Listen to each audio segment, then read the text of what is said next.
So ഇവിടെ വന്ന് ഇവിടുത്തെ ഈ പോപ്പുലേഷനും മറ്റു കാര്യങ്ങളും ക്ലൈമറ്റ് അതുപോലെയുള്ള കുറേ കാര്യങ്ങൾ എന്നെ അട്രാക്ട് ചെയ്തു. So practice. അപ്പോൾ ഞാൻ വിചാരിച്ചു ശരി ഇവിടെ ബാംഗ്ലൂർ തന്നെ ഒരു സെറ്റിൽ ചെയ്യാനുള്ള ഒരു ശ്രമം നടത്താം.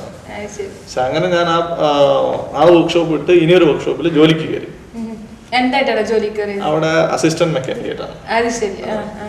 എന്നുവെച്ചാൽ നമ്മളിപ്പം അവിടെ 7 വർഷം അല്ലെ 8 വർഷം എനിക്ക് കേരളത്തിൽ ഇൻസ്ട്രക്ടർ ആയിട്ടുള്ള എക്സ്പീരിയൻസ് ഉണ്ട്, തിയററ്റിക്കൽ ആയിട്ടുള്ള കാര്യങ്ങൾ അറിയാം. പക്ഷെ പ്രാക്ടിക്കലായിട്ട് ചെയ്തു വരുമ്പം ഇവിടുത്തെ വർക്ക് എന്ന് പറഞ്ഞാൽ നമ്മൾ ഇപ്പോൾ എൻ്റെ ടെക്നിക്കൽ ടേമിൽ പറഞ്ഞു നാട്ടിലൊക്കെ നമ്മൾ വർക്ക് ചെയ്യുമ്പോൾ കുറേ കാര്യങ്ങളൊക്കെ അഡ്ജസ്റ്റ് ചെയ്ത് വർക്ക് ചെയ്യും.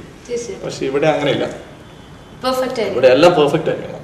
പെർഫെക്റ്റ് ആണെങ്കിൽ മാത്രമേ അവിടെ കസ്റ്റമേഴ്സിന് സാറ്റിസ്ഫാക്ഷൻ ഉണ്ടാവും. അപ്പം മെയിനായിട്ട് ഇപ്പോൾ ഞാൻ ഇവിടെ ആദ്യം സ്റ്റാർട്ട് ചെയ്യുന്നത് തന്നെ മാരുതിയിൽ തന്നെയാണ്. എന്താ വെച്ചാൽ ഇവിടെ ബാംഗ്ലൂരിനെ സംബന്ധിച്ച് ഏറ്റവും കൂടുതൽ വെഹിക്കിൾസ് ഉള്ളത്, സർവീസ് സെന്റേഴ്സ് ഉള്ളതൊക്കെ മാരുതിയിലാണ്. സോ അപ്പൊ എനിക്ക് ആദ്യം തന്നെ ചെയ്യാൻ പറ്റിയത് മാരുതിയിലാണ് അസിസ്റ്റന്റ് മെക്കാനിക്. അതെ. അപ്പം എന്റെ ട്രെയിനിങ് കഴിഞ്ഞിട്ട് ട്രെയിനിങ് പീരീഡിൽ ഞാൻ ഫോറിൻ വെഹിക്കിൾസ് ആയിരുന്നു ചെയ്തത്, ഇമ്പോർട്ടഡ് കാർസ്. അതെ. അപ്പോൾ അത് കഴിഞ്ഞ് ഇവിടെ മാരുതിയിൽ ഒരു ചെറിയ വർക്ക്ഷോപ്പിൽ അസിസ്റ്റന്റ് മെക്കാനിക്കായിട്ട് കയറി. അവിടെ എത്ര 2000 രൂപ ശമ്പളം, അസിസ്റ്റന്റ് മെക്കാനിക് സ്റ്റാർട്ടിങ്ങിൽ അത്ര കിട്ടുള്ളൂ. അപ്പൊ ആ ശമ്പളത്തിനോട് വർക്ക് ചെയ്ത്. അപ്പൊ എനിക്ക് ഫാമിലി ഉണ്ട്, വൈഫും ഉണ്ട്, ഒരു കൊച്ചും ഉണ്ട്. ഇല്ല, അവർ വന്നില്ല.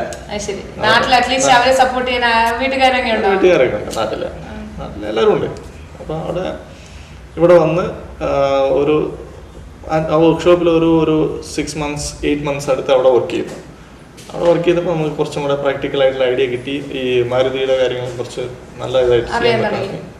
സോ അപ്പം ഇവിടത്തെ ഇനിയൊരു പ്രത്യേകത എന്താണെന്ന് വെച്ചാൽ നമ്മൾ ഒരു സ്ഥാപനത്തിൽ ജോലി ചെയ്ത് കഴിഞ്ഞാൽ വർക്ക് ചെയ്യാൻ സ്റ്റാർട്ട് ചെയ്ത് കഴിഞ്ഞാൽ നമ്മൾ ഒരു ലിമിറ്റ് കഴിയുമ്പോൾ ഈവൻ ഒരു 6 months അല്ലെങ്കിൽ 1 year ഒരു 2 years കഴിയുമ്പോൾ അവിടുന്ന് മാറി ഇനിയൊരു വർക്ക്ഷോപ്പിൽ പോയാൽ മാത്രമേ നമ്മുടെ ഗ്രോത്ത് ഉണ്ടാവും, സാലറി സൈഡ് ഇൻക്രീസ് ആവുള്ളൂ. നമുക്ക് വർക്ക് പഠിക്കാൻ പറ്റും, ചിലപ്പോൾ അവിടുന്ന് പ്രൊമോഷൻ കിട്ടും, അതൊക്കെ ശരിയാണ്. പക്ഷെ ആ പ്രൊമോഷൻ ഉണ്ടെങ്കിൽ പോലും അതിന്റെ ഗ്രോത്ത് ഉണ്ടാവില്ല ഫിനാൻഷ്യൽ സൈഡ്. സോ അത് ഞാൻ ഫസ്റ്റ് തന്നെ മനസ്സിലാക്കിയിരുന്നു. സോ അതുകൊണ്ട് ഞാൻ ആ വർക്ക്ഷോപ്പ് ഇട്ടു. ഒരു 8 months ടൈമിൽ ആ വർക്ക്ഷോപ്പ് ഇട്ട് ഇനിയൊരു വർക്ക്ഷോപ്പിൽ കുറച്ചും കൂടെ ഉയർന്ന ശമ്പളത്തിൽ എന്ന് പറഞ്ഞാൽ ഒരു 3500 rupees അത്രേ ഉള്ളൂ. അതരം കൂടി. അപ്പൊ അവിടെ ആ ശമ്പളത്തിന് വരുമ്പോൾ എനിക്ക് തോന്നി ഇനിയിപ്പോ ഞാൻ തന്നെ ഇവിടെ നിൽക്കുന്നതിൽ കാര്യമില്ല. അപ്പൊ വൈഫിനും കൂട്ടിട്ട് വരാം. അല്ലാതെ എനിക്ക് എപ്പോഴും അങ്ങനെയാണ്. അപ്പൊ വൈഫിനെ കൂട്ടി നിർത്തണം, കൊച്ചിനെ കൂട്ടി നിർത്തണം എന്നുള്ള ഒരു ആഗ്രഹം ഉണ്ടായിരുന്നു. അപ്പൊ അങ്ങനെ ഈ 3500 സാലറി കിട്ടുമ്പോൾ തന്നെ ഞാൻ വൈഫിനെ ഇങ്ങോട്ട് കൂട്ടിക്കൊണ്ടുവന്നു പറഞ്ഞാൽ ഇപ്പൊ ഞാൻ പറഞ്ഞല്ലോ എന്റെ ശിഷ്യന്റെ കൂടെയൊക്കെയാണ് ഞാൻ വന്നത് ഫസ്റ്റിലെ. അപ്പൊ അവന്റെ തന്നെ വീട്ടില് ഒരു സൗകര്യം ഉണ്ടായിരുന്നു. ഞങ്ങൾക്ക് ഒരു റൂമൊക്കെ തന്നിട്ട് അങ്ങനെ ഞാൻ അവിടെയാണ് ഫാമിലിനെ കൊണ്ടുവന്ന് ഇവിടെ താമസിക്കുന്നത്. അവിടെ 2 ബെഡ്റൂമുള്ള ഒരു വീടായിരുന്നു. അപ്പൊ അതില് ഒരു റൂം ഞങ്ങൾക്ക് തന്നു, ഭക്ഷണമൊക്കെ ഞങ്ങൾ ഒന്നിച്ച് വെക്കും. അങ്ങനെ ഫസ്റ്റ് സ്റ്റേജ്. അപ്പൊ അവിടുന്ന് വൈഫും ടെക്നിക്കലായിട്ടുള്ള ക്വാളിഫൈഡ് ആണ്.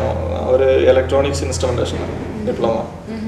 സോ പയ്യന്നൂർ പോളിയിലെ 99 ബാച്ചിലെ ടോപ്പ് സ്കോററാണ്.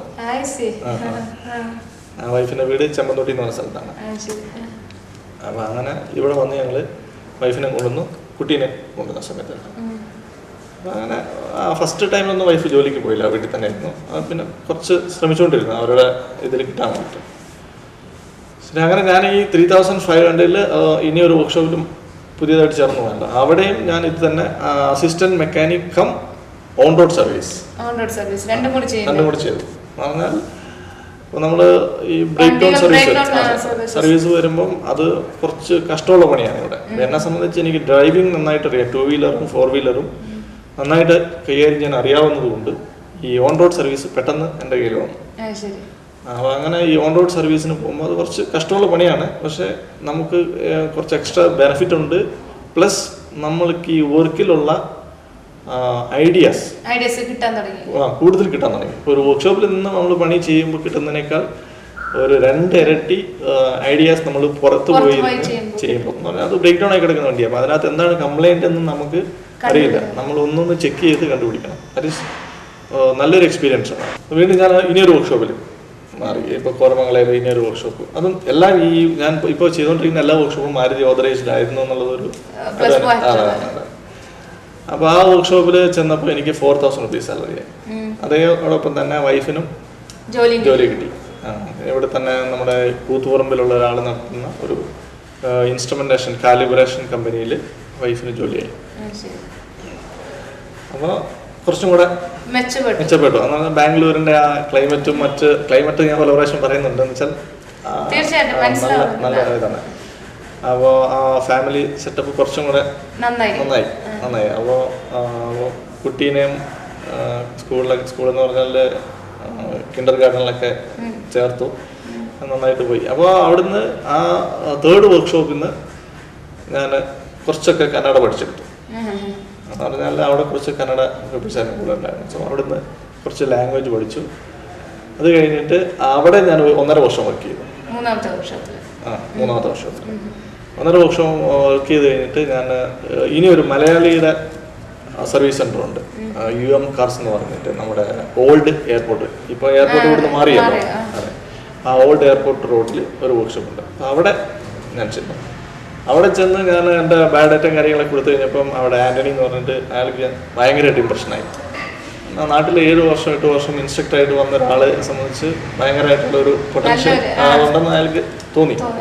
സോ അയാൾ എന്നെ ഫസ്റ്റ് ഞാൻ ചോദിച്ചത്ര സാലറി 5,000 rupees ഞാൻ അത്രേ ചോദിച്ചുള്ളൂ. കാരണം അതിൽ കൂടുതൽ ചോദിക്കാനുള്ള ഒരു നമുക്കൊരു കോൺഫിഡൻസ് ഇല്ല. സാറിന് ഇവിടുത്തെ ലാംഗ്വേജ് പ്രധാനപ്പെട്ട കാര്യമാണ്. സോ ഒരു അത്രയും സാലറി തന്നിട്ട് ഞാൻ അവിടെ ജോയിൻ ചെയ്തു. അപ്പോൾ എനിക്ക് അവിടെ ജോയിൻ ചെയ്യുന്നത് ശരിക്കും പറഞ്ഞാൽ ഈ ഓൺ റോഡ് സർവീസ് മെക്കാനിക്കായിട്ടാണ് ഞാൻ ജോയിൻ ചെയ്യുന്നത്. പക്ഷെ അത് ഞാൻ വെറും ഒരു 2 ആഴ്ച വർക്ക് ചെയ്തിട്ടുള്ളൂ. അപ്പോൾ 2 ആഴ്ച കഴിയുമ്പം ആൻ്റണി അവിടുത്തെ MD മാനേജിങ് ഡയറക്ടർ പറഞ്ഞു, നീ ഒരു കാര്യം ചെയ്താൽ മാരുതിയുടെ തന്നെ ട്രെയിനിങ്ങിന് പോകും കമ്പനിയിൽ. അപ്പോൾ അങ്ങനെ ട്രെയിനിങ്ങിന് പോയി. ട്രെയിനിങ് കഴിഞ്ഞ് തിരിച്ചു വരുമ്പോൾ അത് 1 വീക്ക് ട്രെയിനിങ് ആയിരുന്നു. ആ 1 വീക്ക് ട്രെയിനിങ് കഴിഞ്ഞ് തിരിച്ചു വന്നപ്പം ഈ MD എന്നോട് പറഞ്ഞു, നീ ഒരു കാര്യം നീ ഓൺ റോഡ് സർവീസിന് പോകണ്ട, ഫൈനൽ ഇൻസ്പെക്ഷനായിട്ട് ജോലി ചെയ്യാൻ പോകും.